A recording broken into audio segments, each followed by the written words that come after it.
കഥ ആരംഭിക്കുന്നത് ദ ബറോസ് എന്ന പ്രശസ്തമായ റിട്ടയർമെൻറ്റ് കമ്മ്യൂണിറ്റിയുടെ പശ്ചാത്തലത്തിലാണ്. പ്രായമായവർക്ക് സമാധാനമായി ജീവിക്കാൻ എല്ലാവിധ ആധുനിക സൗകര്യങ്ങളോടും കൂടി നിർമ്മിച്ച മരുഭൂമിക്ക് നടുവിലായുള്ള ഒരാഡംബര കോളനിയാണിത്. അവിടെയാണ് ഗ്രേസ് എന്ന വൃദ്ധ താമസിക്കുന്നത്. ഒരു ദിവസം വൈകുന്നേരം അവർ തൻ്റെ പതിവ് ജോലികളൊക്കെ കഴിഞ്ഞ് വിശ്രമിക്കുകയായിരുന്നു. ആ സമയത്താണ് കുറച്ചപ്പുറത്തായുള്ള ദ മാനർ എന്ന കെയർ ഫെസിലിറ്റിയിൽ കഴിയുന്ന അവരുടെ ഭർത്താവ് എഡ്വേർഡ് വീഡിയോ കോളിൽ വരുന്നത്. ദ മാനർ എന്നത് ഒരു ഹെൽത്ത് കെയർ ഫെസിലിറ്റിയാണ്. ഫോണിൽ അങ്ങനെ സംസാരിക്കുന്നതിനിടയിൽ എഡ്വേർഡ് കടുത്ത ഭയത്തോടെയും പരിഭ്രാന്തിയോടെയും ഗ്രേസിനോട് ഒരു കാര്യം പറയുന്നു. ഗ്രേസ്, സൂക്ഷിക്കണം, ആ മൂങ്ങ ചുമരുകൾക്കുള്ളിലുണ്ട്. The owl is in the walls. അയാൾ അത് പറഞ്ഞ് പൂർത്തിയാക്കുന്നതിന് മുന്നേ തന്നെ എഡ്വേർഡിൻ്റെ ആ കോൾ ഇടമുറഞ്ഞ് കട്ടാവുകയും ചെയ്തു. എന്താണ് സംഭവിക്കുന്നതെന്ന് മനസ്സിലാകാതെ ഗ്രേസ് ആകെ അസ്വസ്ഥതയാകുന്നു. അന്ന് രാത്രി ഗ്രേസ് തൻ്റെ കിടപ്പുമുറിയിൽ കട്ടിൽ കിടന്ന് TV കാണുകയായിരുന്നു. പെട്ടെന്നാണ് ആ ഭയങ്കരമായ സംഭവം നടക്കുന്നത്.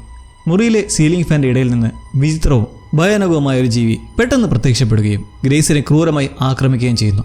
ജീവരക്ഷാർത്ഥം ഗ്രേസ് എങ്ങനെയൊക്കെ ഓടി വീടിനെ പുറത്തിറക്കാൻ ശ്രമിക്കുന്നെങ്കിലും ആ ജീവി അവരെ പിന്നിൽ നിന്ന് ബലമായി പിടിച്ച് ഉള്ളിലേക്ക് തന്നെ വലിച്ചിഴയ്ക്കുന്നു. തുടർന്ന് വീടിൻ്റെ വാതിൽ അതിശക്തമായി അടയുന്നു. അതോടെ ഗ്രേസിന് അന്ത്യം സംഭവിക്കുകയാണ്. ഇനി കഥ മാറുന്നത് സാം കൂപ്പർ എന്ന പ്രായമായ വ്യക്തിയിലേക്കാണ്. ഭാര്യ മരിച്ചതിനു ശേഷം ഒറ്റയ്ക്കായ സാമിനെ മകൾ ക്ലെയറും മരുമകൻ നീലും ചേർന്നാണ് ദ ബറോസ് കോളനിയിലേക്ക് താമസം മാറ്റിക്കാനായി കൂട്ടിക്കൊണ്ടുവരുന്നത്. സാമിന് ഈ സ്ഥലം മാറ്റത്തിൽ ഒട്ടും താല്പര്യമില്ലായിരുന്നു. അതുകൊണ്ട് തന്നെ യാത്രയിലുടനീളം നീൽ സാമിൻ്റെ മൂഡ് ശരിയാക്കാനും അദ്ദേഹത്തെ സന്തോഷിപ്പിക്കാനും പരമാവധി ശ്രമിച്ചുകൊണ്ടിരുന്നു. അവർ കോളനിയിലെത്തിയപ്പോൾ അവരെ സ്വീകരിക്കാനായി അവിടുത്തെ ട്രാൻസിഷൻ മാനേജറായ കെയ്ലി കാത്തുനിന്ന് അവരെ സ്വാഗതം ചെയ്ത് അവിടുത്തെ നിയമങ്ങളും സൗകര്യങ്ങളും ഒക്കെ വളരെ സ്നേഹത്തോടെ വിവരിച്ചു കൊടുത്തു. എന്നാൽ അവിടെ വെച്ചാണ് സാം ഒരു കാര്യം അറിയുന്നത്. തനിക്ക് അനുവദിച്ച ഈ വീട് 2 മാസം മുമ്പ് മരിച്ചുപോയ ഗ്രേസ് എന്നൊരു സ്ത്രീയുടേതായിരുന്നു. നമ്മൾ തുടക്കത്തിൽ കണ്ട ആ ഒരു സ്ത്രീ. കൂടാതെ അവരുടെ ഭർത്താവ് എഡ്വേർഡ് ഇപ്പോൾ മാനർ എന്ന പ്രത്യേക പരിചരണ കേന്ദ്രത്തിലാണെന്നും സാം മനസ്സിലാക്കുന്നു. വീടിനുള്ളിൽ കയറിയ സാം ആകെ ദേഷ്യത്തിലും സങ്കടത്തിലുമായിരുന്നു. ആ വീട്ടിലെ എല്ലാ കാര്യങ്ങളും നിയന്ത്രിക്കാൻ സെറാഫിം എന്ന പേരുള്ള ഒരു ആർട്ടിഫിഷ്യൽ ഇൻ്റലിജൻസ് സിസ്റ്റം ചുമരിൽ ഘടിപ്പിച്ചിട്ടുണ്ട്. അത് സംസാരിക്കാൻ തുടങ്ങിയതോടെ ദേഷ്യം സഹിക്കുക വയ്യാതെ സാം ആ മെഷീൻ ചുമരിൽ നിന്ന് ബലമായി പറിച്ചു മാറ്റി. സാമിൻ്റെ അന്തരിച്ച ഭാര്യ ലിലി ജീവിച്ചിരുന്നപ്പോൾ അവരാണ് ഈ കോളനിയിൽ അഡ്മിഷൻ എടുത്തതും ഈ വീട് ബുക്ക് ചെയ്തതും. നീൽ സാമിൻ്റെ ദേഷ്യം തണുപ്പിക്കാനായി ഒരു സർപ്രൈസ് സമ്മാനമായി ഒരു ഗോൾഫ് കാർട്ട് അവിടെ കൊണ്ടുവന്ന് കൊടുക്കുന്നു. എന്നാൽ സാം അതിലൊന്നും താല്പര്യം കാണിക്കാതെ വളരെ അസ്വസ്ഥനായി തന്നെ മകൾ ക്ലെയർ വളരെ സങ്കടത്തോടെ സാമിനോട് യാത്ര പറഞ്ഞിറങ്ങുന്നു. അവർ പോയതിനു ശേഷം സാം ഒറ്റയ്ക്കായി വീട്ടിലിരിക്കുമ്പോൾ TV-യിൽ ആ കോളനിയുടെ ലീഡർമാരായ ബ്ലെയിൻ ഷാ, അനലീസ് എന്നിവരുടെ ഒരു പ്രൊമോഷൻ വീഡിയോ പ്ലേ ആകുന്നു. ആ പരിസ്ഥിതിയിൽ അവർ ഈ കോളനിയെ വളരെ സുരക്ഷിതവും സമാധാനപരവുമായ ഒരു സ്വർഗം പോലെയാണ് അവതരിപ്പിക്കുന്നത്. ആ സമയത്താണ് സാമിൻ്റെ അയൽക്കാരനായ ജാക്ക് ഒരു അനുവാദവുമില്ലാതെ സാമിൻ്റെ വീട്ടിലേക്ക് കയറി വരുന്നതും അയാളുമായി പരിചയപ്പെടാൻ തുടങ്ങുന്നതും. ആ വീടിൻ്റെ മുൻവാതിലെ പൂട്ട് നേരത്തെ തന്നെ തകരാറിലായിരുന്നു. അതുകൊണ്ടാണ് ജാക്കിന് എളുപ്പത്തിൽ ഉള്ളിൽ കയറാൻ കഴിഞ്ഞത്. ജാക്ക് കയ്യിൽ കുറച്ച് ബീറുമായാണ് വന്നത്. സാം ഒറ്റപ്പെടാതിരിക്കാൻ താനുമായി സൗഹൃദം സ്ഥാപിക്കണമെന്ന് ജാക്ക് നിർബന്ധം പിടിച്ചു. അയാൾ തൻ്റെ വീട്ടിൽ നടക്കുന്ന ഒരു ബാർബക്യൂ പാർട്ടിക്ക് ക്ഷണിക്കുന്നുണ്ടെങ്കിലും സാം നിരസിക്കുന്നു. ജാക്ക് പോയതിനു ശേഷം സാം കിടപ്പുറയിൽ തനിയെ ഇരിക്കുമ്പോൾ ഉറക്കത്തിലേക്ക് വീഴുകയും തൻ്റെ പ്രിയപ്പെട്ട ഭാര്യ ലിലിയെക്കുറിച്ച് ഒരു സ്വപ്നം കാണുന്നു. എന്നാൽ ആ സ്വപ്നം അധികം നീണ്ടു നിന്നില്ല. കാരണം അയൽക്കാരിയായ റെനയുടെ വണ്ടിയുടെ ശബ്ദവും മറ്റൊരു അയൽക്കാരനായ ആർട്ടിൻ്റെ വീട്ടിൽ നിന്നുള്ള ഉച്ചത്തിലുള്ള സംഗീതവും സാമിൻ്റെ ഉറക്കം കെടുത്തി. ഇതിനിടയിൽ ഈ ആർട്ടിൻ്റെ ഭാര്യ ജൂഡി സാം ആരാണെന്ന് അറിയാനായി ഇൻ്റർനെറ്റിൽ സാമിൻ്റെ പശ്ചാത്തലത്തെക്കുറിച്ച് രഹസ്യമായി തിരയുകയൊക്കെ ചെയ്യുന്നുണ്ട്. അങ്ങനെ അടുത്ത ദിവസം രാവിലെ തന്നെ തനിക്ക് ഈ സ്ഥലമായി പൊരുത്തപ്പെടാൻ കഴിയില്ലെന്ന് മനസ്സിലാക്കിയ സാം അവിടുത്തെ കരാർ റദ്ദാക്കി എവിടെ നിന്നും പോകുന്നതിനെക്കുറിച്ച് സംസാരിക്കാനായി മെയിൻ ഓഫീസിലുള്ള ബ്ലെയിൻ ഷായെ കാണാൻ പോയി. ഓഫീസിൽ ബ്ലെയിനെ കാത്തിരിക്കുന്നതിനിടയിൽ അവിടെ പ്ലേ ചെയ്തുകൊണ്ടിരുന്ന മ്യൂസിക് സാമിനെ മാനസികമായി തളർത്തി. അത് സാമിൽ പാനിക് അറ്റാക്ക് ഉണ്ടാക്കി.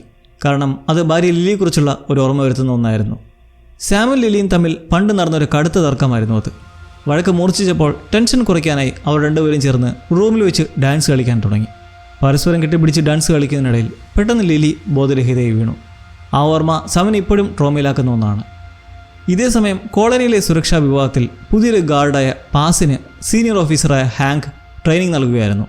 അപ്പോഴാണ് റെനെ തൻ്റെ വീട്ടിൽ നിന്ന് വിലപിടിപ്പുള്ള ഒരു റോസ് ക്വാർട്സ് ക്രിസ്റ്റൽ കാണാതായി എന്ന് പറയുന്നത്.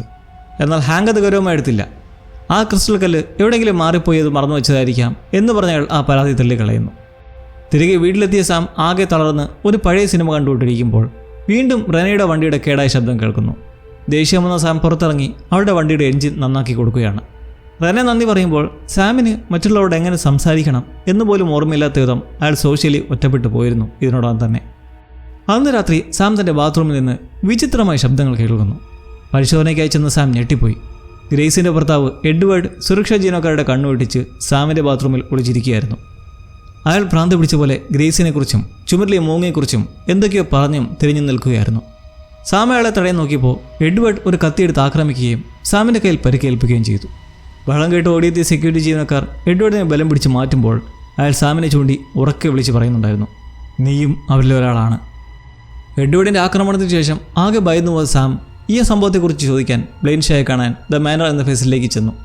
അവിടെ വെച്ച് ബ്ലെയിൻ സാമിനോട് മാപ്പ് ചോദിക്കുകയും എഡ്വേർഡിന് മാക്സ്വെൽസ് എന്ന അപൂർവവും സുഖപ്പെടുത്താൻ കഴിയാത്തതുമായ ഒരു നാഡീരോഗമാണെന്ന് വിശദീകരിക്കുകയും ചെയ്തു.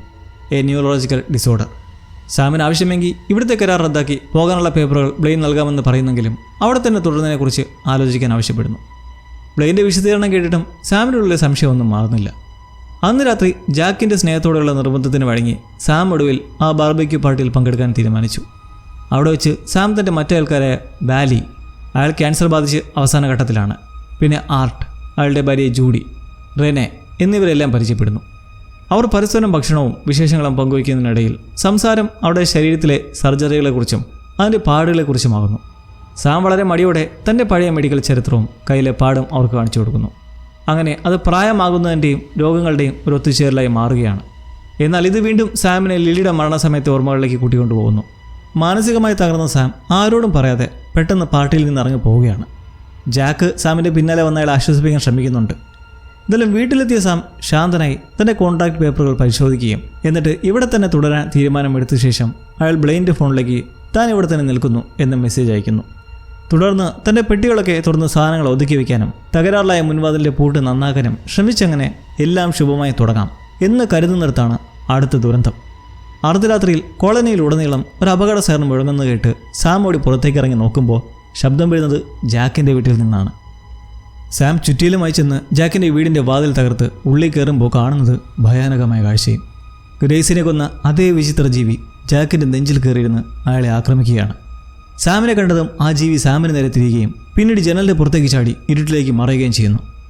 ജാക്ക് അവിടെ വെച്ച് തന്നെ മരണപ്പെടുന്നു.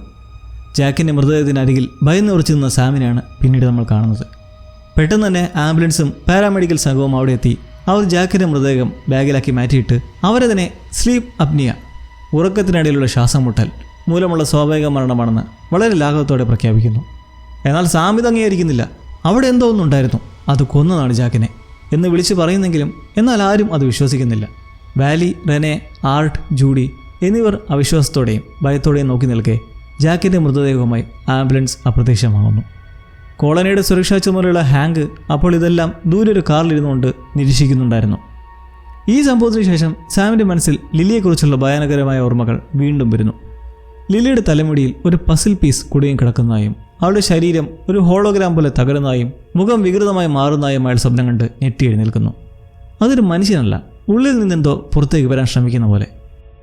വൈകാതെ ക്ലെയർ അച്ഛനെ വിളിക്കുന്നുണ്ട്. എഡ്വേർഡിൻ്റെ ആക്രമണത്തെക്കുറിച്ച് തിരക്കിയ ക്ലെയർ ഫോണിലൂടെ സാം ഭ്രാന്തമായി സംസാരിക്കുന്നതും ചുമരിലെ മോങ്ങിയെക്കുറിച്ച് മുറുമുറുക്കുന്നതൊക്കെ കേട്ടിട്ട് ആകെ ഭയന്നു പോകുന്നു. ഒരു മരണം നടന്നെങ്കിലും കോളനിയിലെ ജീവിതം സാധാരണമായി തന്നെ തുടരുന്നു. ആർട്ട് എന്ന ആൾ ഗോൾഫ് കളിക്കാൻ പോകാതെ കോളനി വിട്ടു പോവുകയാണ്. അയാളുടെ ഭാര്യ ജൂഡിയുടെ കാര്യം നോക്കിയ ജാക്കിൻ്റെ ഓർമ്മയിൽ ആകെ തകർന്ന മൗനമായി മാറുന്നു. കാരണം അവർക്ക് അയാളുമായി ഒരു അഫെയർ ഉണ്ടായിരുന്നു. ഇത് ആർട്ടിനും അറിയാം. റെനെ തൻ്റെ കാണാതായ റോസ് ക്വാർട്സിനെ കുറിച്ച് വീണ്ടും അന്വേഷണം തുടങ്ങുമ്പോൾ അതിൻ്റെ കാരണം മറ്റൊരു സ്ത്രീയുടെ കയ്യിൽ നിന്നും സമാനമായ സാധനങ്ങൾ നഷ്ടപ്പെട്ടതായി അവൾക്ക് വിവരം ലഭിച്ചിട്ടുണ്ട്. സുരക്ഷാ ഉദ്യോഗസ്ഥനായ പാസിനോട് അവർ സഹായം ചോദിക്കുമ്പോൾ താൻ ഒരു റിപ്പോർട്ട് എഴുതി തരാമെന്നും പകരം അവൾ തന്നോടൊപ്പം ഒരു ഡേറ്റിന് വരണമെന്നും പാസ് നിർബന്ധം പിടിക്കുന്നു. അത് കേവലം ഒരു ഒഫീഷ്യൽ നടപടിക്രമം എന്നതിലുപരി ഒരു വിലപേശലായി മാറുന്ന സിറ്റുവേഷനും. സാം വീണ്ടും എഡ്വേർഡിനെ കാണാൻ തീരുമാനിക്കുകയാണ്. കാണാനെത്തിയപ്പോൾ എഡ്വേർഡ് അപ്പോഴും ഭ്രാന്തമായ അവസ്ഥയിലാണെങ്കിലും അയാളിൽ നിന്ന് കൂടുതൽ കാര്യങ്ങൾ അറിയാൻ സാം ഒരു തന്ത്രം മെനഞ്ഞു. അയാൾ എഡ്വേർഡിൻ്റെ മകൻ ജോയ് ആണെന്ന് അഭിനയിച്ചു. അതോടെ എഡ്വേർഡിൻ്റെ മനോനിലയിൽ മാറ്റം വരുന്നു. സാം, അച്ഛാ മൂങ്ങ എവിടെയാണ് എന്ന് ചോദിക്കുമ്പോൾ എഡ്വേർഡ് വളരെ വ്യക്തമായി മറുപടി നൽകുന്നു. ഞാൻ മൂങ്ങയെ പിടികൂടി പൂട്ടിവെച്ചിട്ടുണ്ട്, പക്ഷേ അതിൻ്റെ താക്കോൽ ലൈറ്റിനുള്ളിലാണ്. The key is in the light. ഇതൊക്കെ ബ്ലെയിൻ ഷാ പുറത്തുനിന്ന് നിരീക്ഷിക്കുന്നുണ്ടായിരുന്നു. ഇതിനിടയിൽ ആർട്ട് ഇപ്പോൾ ബറോസിൽ നിന്ന് മാറി ആഴഞ്ഞൊരു സ്ഥലത്ത് ഏകാന്തവാസം നയിക്കുകയാണ്, മരുഭൂമിയോട് ചേർന്ന പ്രദേശത്ത്. അതും ബ്രൂക്സി എന്ന് പേരിട്ടുള്ള തൻ്റെ പെറ്റായ കാക്കയോട് സംസാരിച്ചുകൊണ്ടൊക്കെ. കോളനിയിൽ നോക്കിയാൽ ജൂഡി ജാക്കിൻ്റെ വീട്ടിൽ ചെന്ന് അയാളുടെ കിടക്കയിൽ കിടന്ന് അവൻ്റെ ഷർട്ട് കെട്ടിപ്പിടിച്ച് കരയുന്നു. അവിടുന്ന് അവർക്ക് സന്ദേഹപരമായി സാം മുന്നേ ഉപയോഗിച്ച ആ ചുറ്റിക ലഭിക്കുകയാണ്. സംശയം തോന്നിയ ജൂഡ് സാമിൻ്റെ വീട്ടിലേക്ക് പോയി അത് തിരികെ ഏൽപ്പിച്ചിട്ട് ജാക്ക് മരിച്ച രാത്രി താൻ വീട്ടിൽ അതിക്രമിച്ച് കയറിയിട്ടുണ്ടായിരുന്നു എന്ന് തുറന്നു പറയുകയും ചെയ്യുന്നു. ജൂഡിക്ക് സാമിനെ സംശയം തോന്നാൻ തുടങ്ങുകയാണ്, ജാക്കിൻ്റെ മരണത്തിൽ എന്തെങ്കിലും പങ്കുണ്ടോയെന്ന പോലെ. അതേസമയം സാമിൻ്റെ ചിന്ത എഡ്വേർഡ് പറഞ്ഞതിലാണ്. അയാൾ തൻ്റെ വീട്ടിൽ അയച്ചു പെറുക്കി പരിശോധിക്കുന്ന വഴി എഡ്വേർഡ് പറഞ്ഞതുപോലെ തന്നെ ബാത്റൂമിലെ മിറർ ലൈറ്റിൻ്റെ ഉള്ളിൽ നിന്ന് സാം ഒരു താക്കോൽ കണ്ടെത്തുന്നു. മരുഭൂമിയിലാകട്ടെ ആട്ട് നിൽക്കുമ്പോൾ അയാൾ വളർത്തുന്ന കാക്കയായ ബ്രൂക്സി അസ്വസ്ഥനാവുകയും പെട്ടെന്ന് ചത്തുവീഴുകയും ചെയ്യുന്നു. തൊട്ടു പിന്നാലെ ആകാശത്ത് പറന്നുകൊണ്ടിരുന്ന ഒരു വലിയ കൂട്ടം പക്ഷികൾ കൂടി മണ്ണിലേക്ക് കൂപ്പുകുത്തുകയാണ്. അവിടെ എന്തോ വലിയ ദുരന്തം ഒളിഞ്ഞിരിപ്പുണ്ടെന്ന് ആട്ടിന് മനസ്സിലാകുന്നു. സാം ആ താക്കോൽ ഉപയോഗിച്ച് ഒരു സ്റ്റോറേജ് യൂണിറ്റ് കണ്ടെത്തി തുറക്കുമ്പോൾ അതിലൊരു പെട്ടിയും ആ പെട്ടിക്കുള്ളിൽ ഒരു മൂങ്ങയും ഉണ്ടായിരുന്നു. എഡ്വേർഡ് പറഞ്ഞെല്ലാം സത്യമായിരുന്നു എന്ന് സാം തിരിച്ചറിഞ്ഞ ശേഷം വീട്ടിലേക്ക് തിരിച്ചെത്തി TV കണ്ടുകൊണ്ടിരിക്കെ അടുക്കളയിൽ നിന്ന് വിചിത്രമായൊരു നീല പ്രകാശം വരുന്നത് കണ്ടു. ജാക്കിൻ്റെ അനുസ്മരണ ചടങ്ങ് നടക്കുമ്പോൾ ബ്ലെയിൻ ഷാ ഒരു പ്രസംഗം നടത്തിക്കൊണ്ടിരിക്കെ അവിടെ ഇരിപ്പുള്ള വാലിയെ കാണാനാണ് അടുത്തതായി സാം എത്തുന്നത്. ജാക്കിൻ്റെ വിയോഗത്തിൽ വലിയ സങ്കടമൊന്നും ഇല്ലാത്തതുപോലെയുള്ള പ്രസംഗത്തെക്കുറിച്ച് ജൂഡി ഇതിനിടയിൽ കോളനിയിലെ മറ്റു ഉദ്യോഗസ്ഥയായ അനലിസിനോട് സംസാരിക്കുന്നുണ്ട്. എന്നാൽ അവളും ഇതേപോലെ വിചിത്രമായാണ് പെരുമാറുന്നത്. വാലി വൈകാതെ സാമിൻ്റെ വീട്ടിലേക്ക് വന്നിട്ട് മുമ്പ് ജാക്കിൻ്റെ ശരീരത്തിൽ നിന്ന് ലഭിച്ച നീല നിറത്തിലുള്ള രക്തത്തെക്കുറിച്ച് പറയുന്നു. TVക്ക് മുന്നിലായി ഒരു സ്പൂണിലിരിക്കെ പൊടുന്നതിനെ രക്തം താനേ ചലിച്ച് തിളങ്ങുന്നൊരു പദാർത്ഥമായി മാറുകയും പിന്നീട് പൊട്ടിത്തെറിച്ച് ചിതറുകയും ചെയ്യുന്നു. വാലിക്കിത് അതിശയകരമായൊരു മിറക്കിളായിരുന്നു. സാം ഈ നീലദ്രാവകത്തെപ്പറ്റി കൂടുതൽ അറിയാൻ ശ്രമിക്കുന്നു. അങ്ങനെ വാലിയുടെ വൈദ്യശാസ്ത്രപരമായ അറിവും സാമിൻ്റെ എഞ്ചിനീയറിംഗ് കഴിവുകളും ഉപയോഗിച്ച് ഈ ജീവിയെ പഠിക്കാനുള്ള ഒരു ഉപകരണം തന്നെ അവർ നിർമ്മിക്കാൻ തുടങ്ങി. ഇവരുടെ നീക്കങ്ങൾ ദൂരത്ത് നിന്ന് നിരീക്ഷിക്കുന്ന ജൂഡിക്ക് വാലി ഓരോ സയൻറ്റിഫിക് ഉപകരണങ്ങൾ സാമിൻ്റെ വീട്ടിലേക്ക് കൊണ്ടുപോകുന്നതൊക്കെ കണ്ട് സംശയം വർദ്ധിക്കുമ്പോൾ ഹാങ്ക് ദൂരെ നിന്നെല്ലാം നോക്കി നിൽപ്പുണ്ട്. വാലി നടത്തിയ പരിശോധനയിൽ ഒരു ഞെട്ടിക്കുന്ന വിവരം ലഭിക്കുകയാണ്. ആ നീല രക്തത്തിന് റൈറ്റ് ഹാൻഡ് കൈറാലിറ്റി ഉണ്ട്. അത് നമ്മുടെ ഭൂമിയിലെ ഒരു ജീവിവർഗത്തിലും കണ്ടുവരുന്നതല്ല. അവർ നേരിടുന്നത് പൂർണ്ണമായും അന്യമായ ഒന്നാണെന്ന് വാലി സ്ഥിരീകരിക്കുന്നതിന് പിന്നാലെ ജാക്കിൻ്റെ മൃതദേഹം സംസ്കരിക്കുന്നതിന് മുൻപ് ഒരു പോസ്റ്റ്മോർട്ടം നടത്താൻ അവർ തീരുമാനിക്കുന്നു.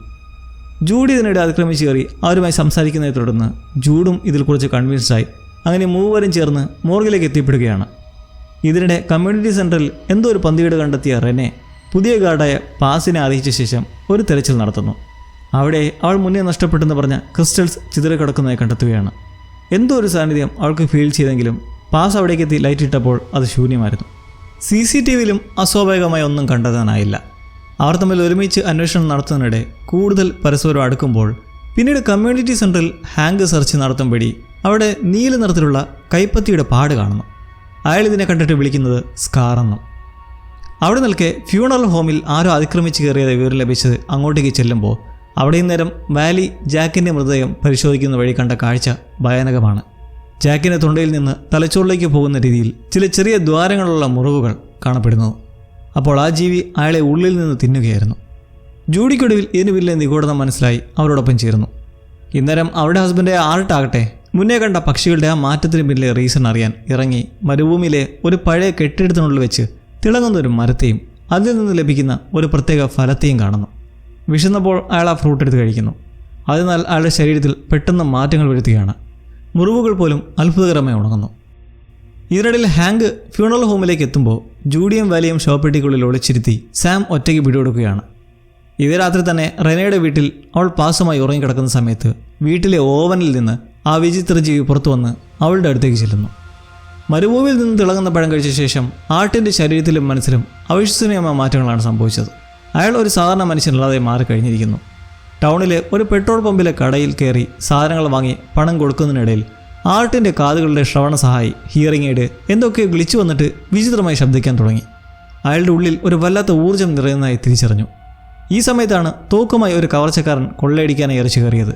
സാധാരണക്കാരായ ആളുകൾ ഭയന്ന് ഓടുമ്പോൾ ആർട്ടിന് യാതൊരു കുലുക്കവും ഉണ്ടായില്ല. അയാൾ തികഞ്ഞ ആത്മവിശ്വാസത്തോടെയും അമാനുഷികമായ കരുത്തോടെയും ആ കൊള്ളക്കാരനെ നേരിട്ടു. നിമിഷങ്ങൾക്കകം അവനെ തല്ലി നിലപരിശാക്കി. തൻ്റെ ശരീരത്തിന് വന്ന മാറ്റം വെറും സാധാരണ ഒന്നല്ലെന്ന് ആർട്ട് തിരിച്ചറിയുകയായിരുന്നു. അതേസമയം ശ്മശാനത്തിൽ അതിക്രമിച്ച് കടന്നതിന് ഹാങ്ക് പിടികൂടിയ സാമിനെ ബ്ലെയിൻ ഷായുടെ മുന്നിൽ ഹാജരാക്കി. ബ്ലെയിൻ സാമിനെ വളരെ തന്ത്രപരമായി ചോദ്യം ചെയ്യാൻ തുടങ്ങി. ജാക്കിൻ്റെ മരണത്തെക്കുറിച്ചും സാം പറയുന്ന വിചിത്ര ജീവിയെക്കുറിച്ചും അയാൾ ചോദിച്ചറിഞ്ഞു. താൻ തെളിവന്വേഷിക്കുകയായിരുന്നു എന്ന് സാം തുറന്നു പറഞ്ഞപ്പോൾ ബ്ലെയിൻ അതിനെ പരിഹസിച്ചു തള്ളി. സാമിൻ്റെ മാനസിക നില തെറ്റിയിരിക്കുകയാണെന്നും അതുകൊണ്ട് സാമിനെ ദ മാനർ എന്ന മാനസികാരോഗ്യ കേന്ദ്രത്തിലേക്ക് മാറ്റേണ്ടി വരുമെന്നും അവൻ ഭീഷണിപ്പെടുത്തി. എന്നാൽ സാമിനെ മാനസികമായി തളർത്തിയ ശേഷം ബ്ലെയിൻ അപ്രതീക്ഷിതമായി അയാളെ പോകാൻ അനുവദിച്ചു. സാം ഇറങ്ങാൻ നേരം ബ്ലെയിൻ വളരെ സാധാരണ മട്ടിൽ ഒരു കാര്യം കൂടി പറഞ്ഞു. സാം, ഒരു കാര്യം പറയാൻ വിട്ടുപോയി. എഡ്വേർഡ് ഇന്ന് പെട്ടെന്ന് മരിച്ചുപോയി. ഈ വാർത്ത കേട്ടതോടെ സാം ഞെട്ടിപ്പോയി. എഡ്വേർഡ് എന്തായാലും മരിച്ചതല്ല, മറിച്ച് എന്തോ വലിയ രഹസ്യം പുറത്തു പോകാതിരിക്കാൻ ബ്ലെയിൻ അയാളെ കൊന്നാണെന്ന് സാമിന് പൂർണ്ണമായും ബോധ്യമായി. അങ്ങനെ തിരികെ എത്തി ജൂഡിനെയും വാലിയെയും കണ്ടുമുട്ടി പുറത്തുള്ള ആളുകളെയോ പോലീസിനെയോ തങ്ങളുടെ ഈ കാര്യത്തിൽ ഇടപെടുത്തിയിട്ട് കാര്യമില്ലെന്ന് അവരോട് പറയുന്നു. കാരണം ബ്ലെയിൻ വളരെ ശക്തനാണ്. ഈ രഹസ്യം അറിയുന്ന ആരെയും അവൻ ഇല്ലാതാക്കും. എഡ്വേർഡിൻ്റെ മരണത്തിന് പിന്നിൽ ബ്ലെയിൻ ആണെന്നും അവനെ എത്രയും പെട്ടെന്ന് തടയണമെന്നും സാം ആവശ്യപ്പെട്ടു. ജൂഡിയും വാലിയും വളരെ മടിയോടെയാണെങ്കിലും സാമിനെ സഹായിക്കാൻ തയ്യാറായി. ഇതേസമയം റെനെ രാവിലെ ഉണർന്നപ്പോൾ അവളുടെ തൊണ്ടയിൽ വിചിത്രമായ ഒരു അസ്വസ്ഥത അനുഭവപ്പെട്ടു. രാത്രിയിൽ ആ ജീവി അവളുടെ അടുത്ത് വന്നതിൻ്റെ ലക്ഷണമായിരുന്നു അത്. പാസ് അവളോട് സംസാരിക്കാനും ഒരു ഡേറ്റിന് ക്ഷണിക്കാനും ശ്രമിച്ചെങ്കിലും മാനസികമായി തകർന്ന റെനെ അവനിൽ നിന്ന് അകലം പാലിച്ചു. ഇത് പാസിനെ സങ്കടത്തിലാഴ്ത്തി. ആർട്ട് തികച്ചും വ്യത്യസ്തനായ ഒരു മനുഷ്യനായി കോളനിലേക്ക് തിരിച്ചെത്തി പൂർവാധികം ആക്റ്റീവായപ്പോൾ അയാളുടെ പുതിയ എനർജി എല്ലാവരെയും അത്ഭുതപ്പെടുത്തി. വാലി ഇപ്പോൾ പുതിയൊരു നിഗമനത്തിൽ എത്തിച്ചേർന്നിരുന്നു. ആ വിചിത്ര ജീവി മനുഷ്യരുടെ സെറിബ്രോസ്പൈനൽ ഫ്ലൂയിഡ്, മസ്തിഷ്ക സുഷുമ്ന ദ്രാവകം ആണ് ആഹാരമാക്കുന്നത്. ഇതുകൊണ്ടാണ് ആളുകൾക്ക് നാഡീ സംബന്ധമായ രോഗങ്ങളും ഓർമ്മക്കുറവും ഇവിടെല്ലാം ഉണ്ടാവുന്നത്. തൻ്റെ സിദ്ധാന്തം തെളിയിക്കാനായി ഈ ദ്രാവകം തന്നെ ജീവിയെ പിടിക്കാനുള്ള കെണിയായി ഉപയോഗിക്കാമെന്ന് വാലി പറഞ്ഞു. ജൂഡിയുടെ കടുത്ത എതിർപ്പ് വകവയ്ക്കാതെ വാലി സാമിൻ്റെ ശരീരത്തിൽ നിന്ന് ആ ദ്രാവകത്തിൻ്റെ ഒരു സാമ്പിൾ സൂചി ഉപയോഗിച്ച് കുത്തിയെടുത്തു. കോളനിയിലെ സാധാരണ പ്രശ്നങ്ങളിൽ ഇടപെടുന്ന ഹാങ്കിനെ ബ്ലെയിൻ ക്രൂരമായി ചാരിക്കുകയും താനാണ് ഇവിടുത്തെ യഥാർത്ഥ ബോസ് എന്ന് ഓർമ്മിപ്പിക്കുകയും ചെയ്തു. പിന്നീട് ബ്ലെയിൻ ഹാങ്കിനെ കൂട്ടി താഴത്തെ നിലയിലുള്ള ഒരു രഹസ്യ മുറിയിലേക്ക് പോയി ഒരു മീറ്റിംഗ് നടത്തി. ആ മുറിയുടെ അന്തരീക്ഷം തന്നെ ഭയമുണർത്തുന്നതായിരുന്നു. ഇതിനിടയിൽ റെനെ ഹാങ്കിൻ്റെ പശ്ചാത്തലത്തെക്കുറിച്ച് സെക്യൂരിറ്റി ക്യാമറ ദൃശ്യങ്ങൾ ഉപയോഗിച്ച് അന്വേഷിക്കുകയായിരുന്നു.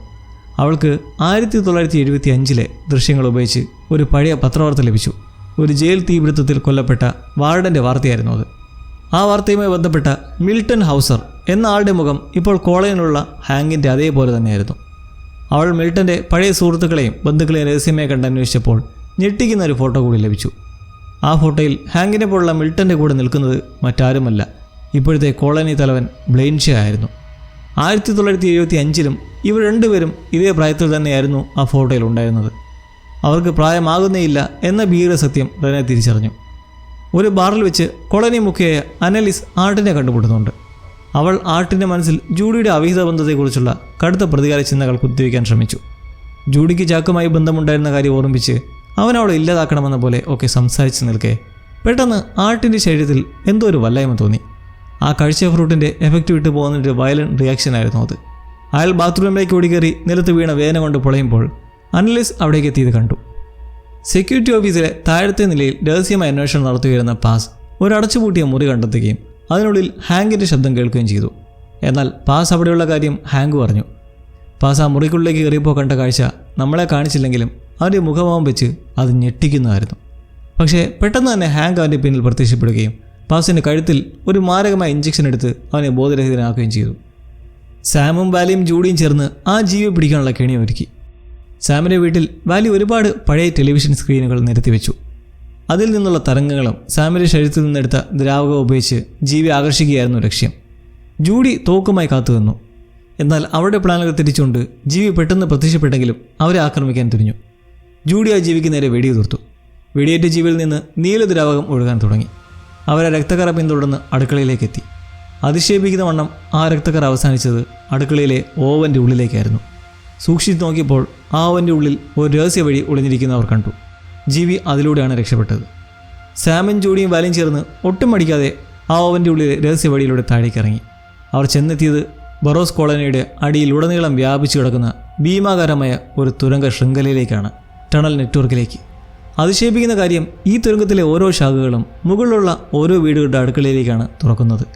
അതായത് കോളനിയുള്ള ഏത് വീട്ടിലും കയറി ആളുകളെ ആക്രമിക്കാൻ ഈ ജീവികൾക്ക് ഈ തുരങ്കത്തിലൂടെ സാധിക്കുമായിരുന്നു.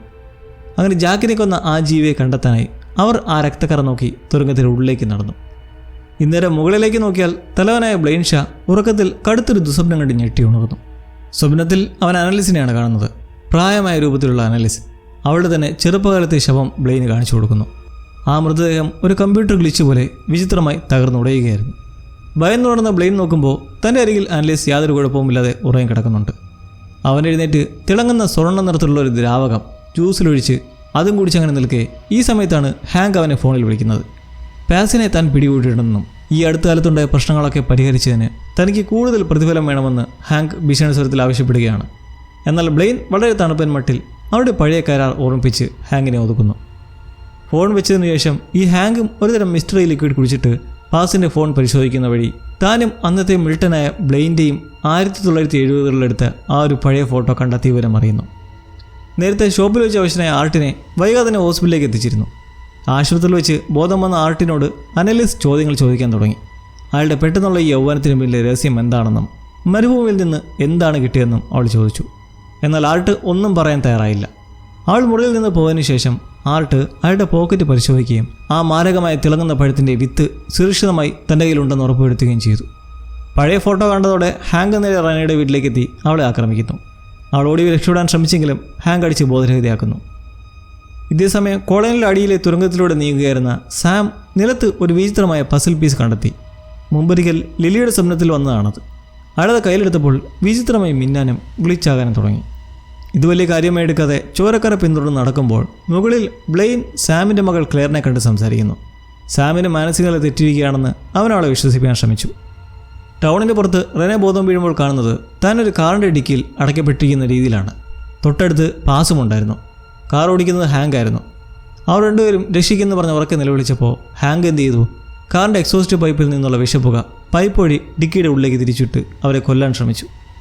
തുരങ്കത്തിൻ്റെ ഉള്ളിൽ സാം, ജൂഡി, വാലി എന്നിവർ ഒടുവിൽ വെടിയേറ്റ ആ വിചിത്ര ജീവിയെ കാണുന്നു. വാലിക്ക് ഒരു ഡോക്ടർ ആയതുകൊണ്ട് അതിനെ രക്ഷിക്കണമെന്നുണ്ടായിരുന്നു. എന്നാൽ ജാഗിനെ കൊന്ന ആ മൃഗത്തോട് യാതൊരു ദയം കാണിക്കാൻ ജൂഡി തയ്യാറായില്ല. അവൾ ഒരു വെടികൊണ്ട് ഓടി ഉതിർത്ത് അതിൻ്റെ ജീവനെടുത്തു. എന്നാൽ ജീവിയുടെ ശരീരം പരിശോധിച്ച സാം ഒരു ഞെട്ടിക്കുന്ന സത്യം തിരിച്ചറിയുന്നു. ഇതല്ല ജാക്കിനെ കൊന്ന ജീവി, ഇത് വളരെ ചെറുതാണ്. തൊട്ടു പിന്നാലെ ആ തുരങ്കത്തിൻ്റെ ചില ഭാഗങ്ങളിൽ നിന്നും വിചിത്രമായ അലർച്ചകൾ കേൾക്കാൻ തുടങ്ങി. അവിടെ അത്തരം 100 കണക്കിന് ജീവികളുണ്ടായിരുന്നു. ഒരു മാസ്മരിക ത്രില്ലിംഗ് മൊമെൻറ്റ്. ഇനി എന്തൊക്കെ കാണേണ്ടി വരും? അപ്പോൾ ഫാം, എത്രയും പെട്ടെന്ന് തന്നെ നമുക്കിനിയുള്ള അതിരടി കാഴ്ചകളുമായി ഉടനെ കാണാം.